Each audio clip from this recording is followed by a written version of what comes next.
chewy inside, crisp outside chocolate chip cookie that I was looking for, and I feel like that's what I was able to get with these, so I'm working with what I've got for now. But to those that aren't exactly huge fans of pumpkin pie flavored things, these cookies essentially just are chocolate chip cookies with a sort of glorified snickerdoodle flavor, if you will. If you couldn't already see while I was showing all of the ingredients here, I ended up forgetting, as I do in every single video, I forgot to put out like 2 of the ingredients, which I think one of them for sure was the literal spice that I use in these spiced cookies, so I didn't put out the pumpkin pie spice.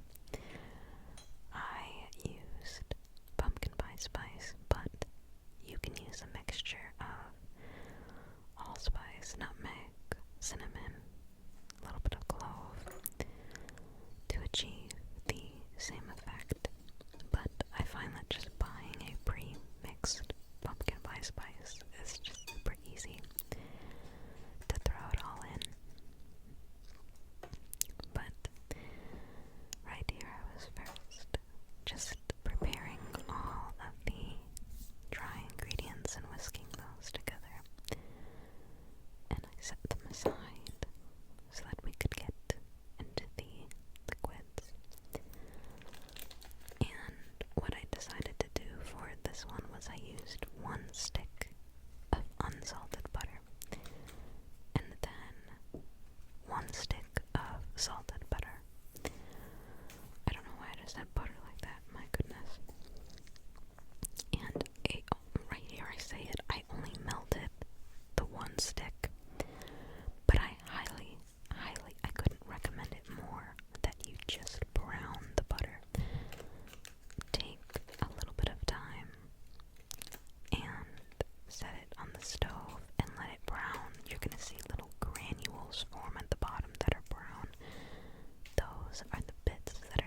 specific amount, proportion in the description. As always, it will be in the description. But I feel like I should have added more vanilla. Like I was being a little bit conservative there with it. And just telling myself like, oh yeah, you're gonna splash too much, and I didn't. You can never do too much, you guys. There's never too much vanilla. Anyways, over to the left, you can see I have some Baker's chocolate there. This is like super cheap. You can get it anywhere. I think I got mine either at Pick and Save, yeah, but it's also at Walmart. It's basically everywhere. I'm going to use that to chop it up later for the topping of the cookies right before you bake them. And I added in a 4th cup of maple syrup. But I'm wondering if I could add even more. I'm saying this, and it's just me thinking out loud. I don't know what I would have to replace though, because I would have to take out a little bit of something else. No, probably not. I'm sorry, I really am thinking out loud here. But I feel like the maple flavor could have been even stronger, but I think that swapping out the light sugar might assist me in that, so I wouldn't have to do extra maple syrup. I could just do a sugar swap. But that's a thought for the future. But since I had already done a regular chocolate chip cookie recipe, I figured it would be fitting to make another one and have it fit the season. Especially since this isn't a strong or overpowering feel of spice. It really is just a sort of complement to the already sort of chewy, gooey dough of a regular chocolate chip cookie, and then the chocolate, of course. I feel like everything is complemented by chocolate. And then this is where I do add in that pumpkin pie spice. And I have no idea how much I put in there. I should have put it in earlier. I don't know why I didn't mix it. My mind was going blank this whole time, you guys. I was in whatever land I was just, I don't know. But even though I didn't mix it into the powder originally, I still got it in there, so we're okay. But you want to add more than I did, so I will adjust the measurements in the description if you do want to make these. Guys, I say this stuff like I know what I'm doing. Like, I say this stuff like you guys are gonna be like, oh yes, I am absolutely going to watch this video and I'm going to make this recipe by Cal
cucumber. That is exactly how I cut. And you know what? I don't care. I'll say it because I just suck. I suck dog at. Whoa. I'm not saying that again. I'm sorry. I suck at cutting. What the heck did I just say?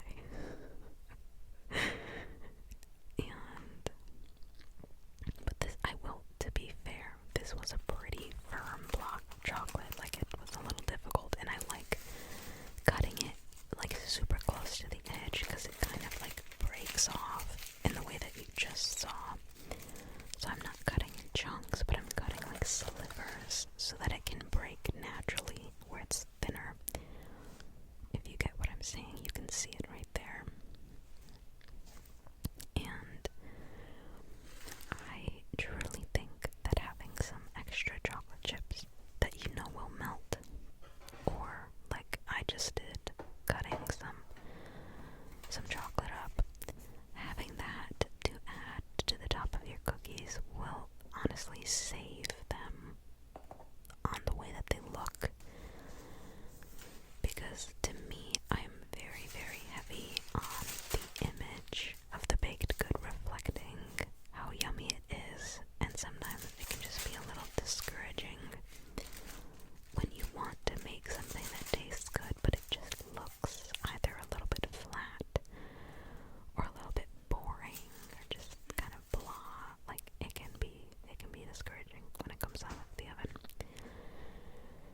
And that's why I think that it's important to add those little garnishes that you know will make it look pretty. Did the light just flicker? Did I just see that? I don't know. But I'm taking a mini ice cream scoop. You know what? Is that an ice cream scooper? I think it's just a general scooper, I guess. And I've always found that maybe it's just my baking experience, I've never been as great of a baker to understand how to get a different result, but I've never been able to use really large balls of, oh my gosh, of cookie dough. And you guys, it's almost 1 a.m. right now. Because every time I do, they get too, like, not only flat, but they're just a huge cookie. And whenever I put them on the pan, they all just flood onto each other. And in my head, I'm just like, I don't know how y'all do it. Like, do you just freeze it? Or not freeze it, do you just like chill it, and then that keeps them from, like I know that keeps them from spreading super fast, but mine will always spread into each other if I use those large bakery size chunks of dough. So I just never do it. And lately I've been thinking about trying out some bread flour with my cookie dough, because I don't know what it is, but sometimes like all-purpose alone sometimes just doesn't do it for me, and so I'm thinking about maybe experimenting with bread flour, simply because I just never have, and I feel like I've been reading and looking at more and more recipes that will occasionally mention to use it, but then they say like, oh, but just substitute all-purpose, and I'm like, well, would it really make a difference then? Like, that could be a good thing if it might make them, you know, maybe a little bit puffier on top if I want some more body to the cookie or something. I'm not sure. Or maybe a little bit more structure or chewiness. I guess I'll have to see to find out. But here you can see I end up moving the cookies over because I was like, no way, they're not gonna spread onto each other if I keep them that close. But don't be like me and use 2 pieces of parchment paper, because it'll look stupid when the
temperature in any of the things that you're doing, whether it be like you're moving things around in the bowl, it's transitioning from the scooper over onto the pan.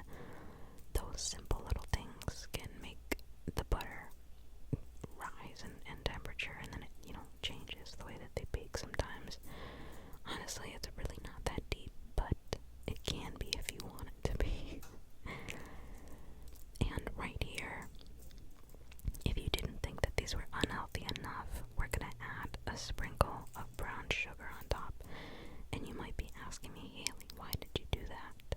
And it's because I stuck my hand in the glass bowl of brown sugar and I sprinkled it on the cookies. There was nothing else to it.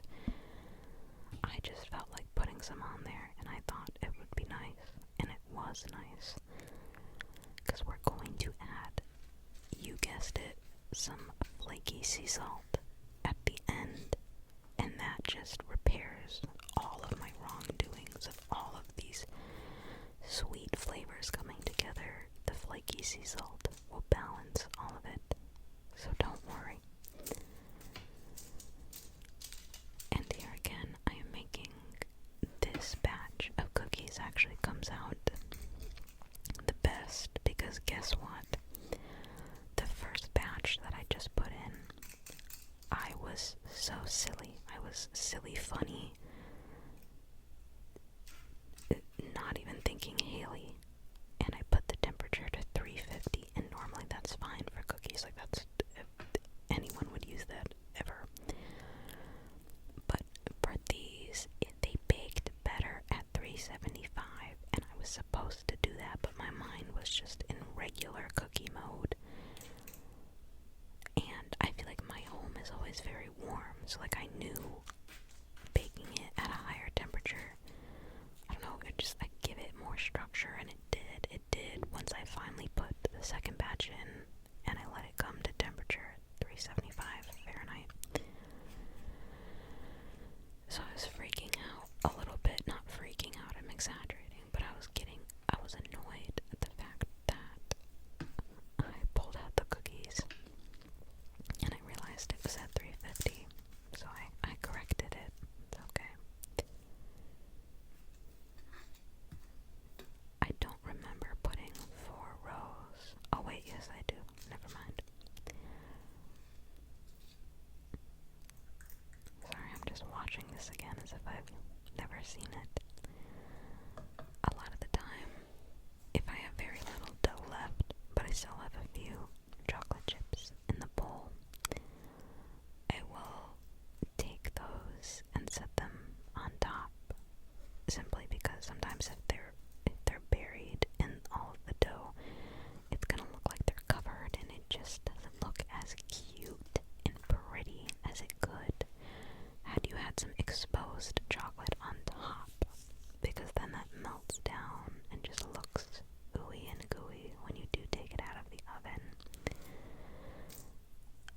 Likewise though, although I call these chocolate chip cookies, they are, what I used in it was chocolate chunks, so semi-sweet chocolate chunks.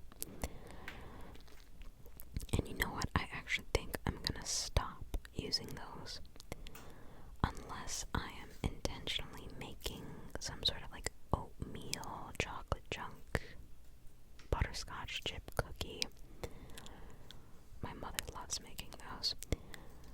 I don't think I'm really gonna use those anymore because they don't have a really good melt to them. Like, you bake them and you pull them apart and they kind of stay in their chunk form. So I really enjoy when I went to Meijer. I got some dark. Meijer is a Midwestern grocery store chain or department store. I don't know what you call it. I think it's a grocery store. Yeah. I don't actually know if they have them anywhere else. I could just be ignorant, but I got some dark chocolate chips there, and they were thin. They were like much thinner than normal chocolate chips you would get, but they were kind of wide, and when I pulled apart the cookie, they were super melty and perfect.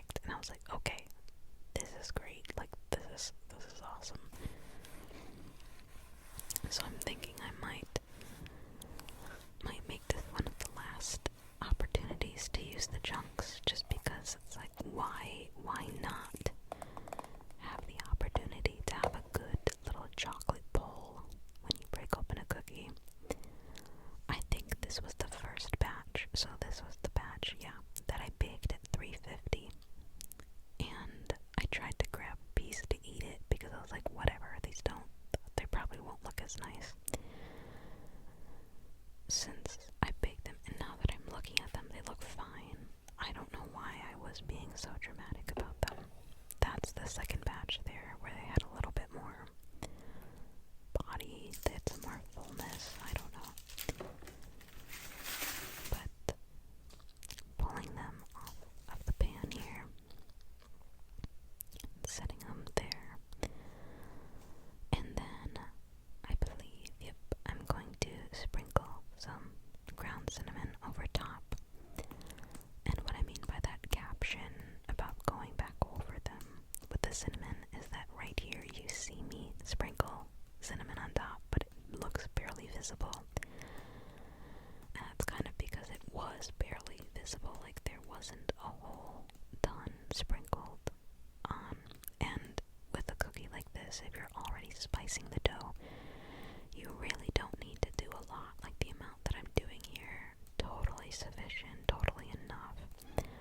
But because I have maybe the opposite situation of what you might if you made these, I didn't put enough in the dough, so I'm compensating and putting a little extra on top. But if you want to do extra in the dough and extra on top, be my guest, because it was very yummy and it was a very cozy flavor combination.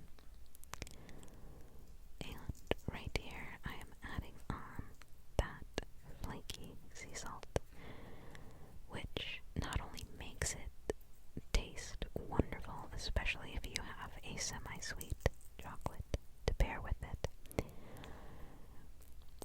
it also looks very cute. It looks, you know, as if you made it like professional. Oh my gosh, I'm stuttering bad. These cookies have me stuttering, you guys. They're making me nervous or something. I don't know. Oh. I'm just having fun with this. I'm actually enjoying making this voiceover, and I'm not dreading it. Like sometimes if I have a long video that I'm doing, I can't really enjoy it because I feel like I'm focusing on each little thing and have to hyper analyze it. But I'm literally just crumbling some salt over some yummy spiced chocolate chip cookies. So life is good. So I'll give it a second for you to just listen to these salt crackles.